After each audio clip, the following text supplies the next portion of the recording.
फोडलं जात आहे, त्याच्यामुळे ही नाराजी होती का? नेमकं काय झालं?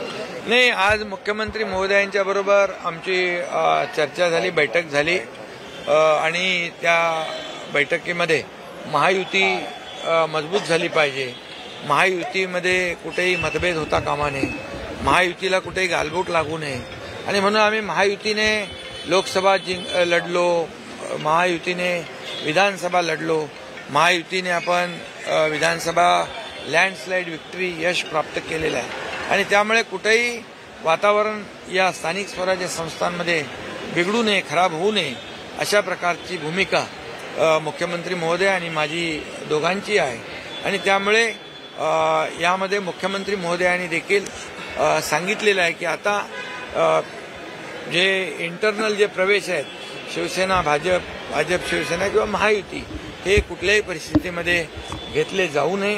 प्रत्येकाने आचारसंहितेचं पालन केलं पाहिजे, म्हणजे आपल्या पक्षाची आचारसंहिता.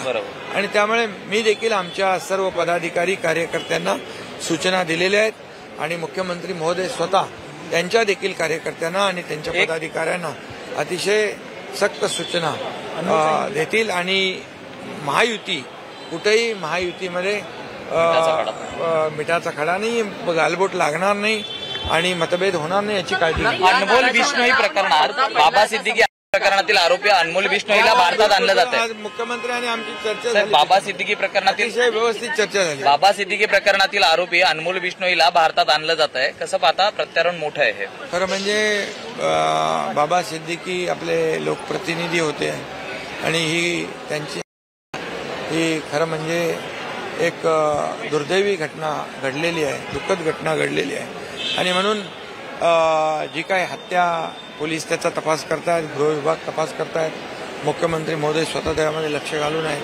त्यामुळे त्याची माहिती आहे हे अटक झाले पाहिजे अशी भूमिका सरकारची आहे. त्यांच्या कुटुंबियांची देखील तीच भावना आहे की ज्यांनी त्यांची केली आहे त्यांना सजा झाली पाहिजे. पालिकेमधल्या बीएसईबीची जे घर प्रकल्प आहे त्यामध्ये मुद्रांक शुल्कमध्ये अधिभार सवलत जाहीर केलेली आहे. जवळपास 6,343 गरीब कुटुंबियांना याचा फायदा होणार आहे. बीएसयूपीची घरं जी ठाण्यातली आहेत 6-7 त्यांना 1% स्टॅम्प ड्युटी भरावी लागत होती, परंतु निर्णय घेतलेला आहे की आता त्यांना फक्त जवळ 56,000 ते 1,34,000 पर्यंत ती रक्कम होत होती, पण आता फक्त 100 रुपयामध्ये त्यांना हे रजिस्ट्रेशन होणार आहे. त्यामुळे लाखो रुपयांचा फायदा सर्वसामान्य बीएसयूपीमध्ये घरामध्ये राहणाऱ्या नागरिकांना होणार आहे.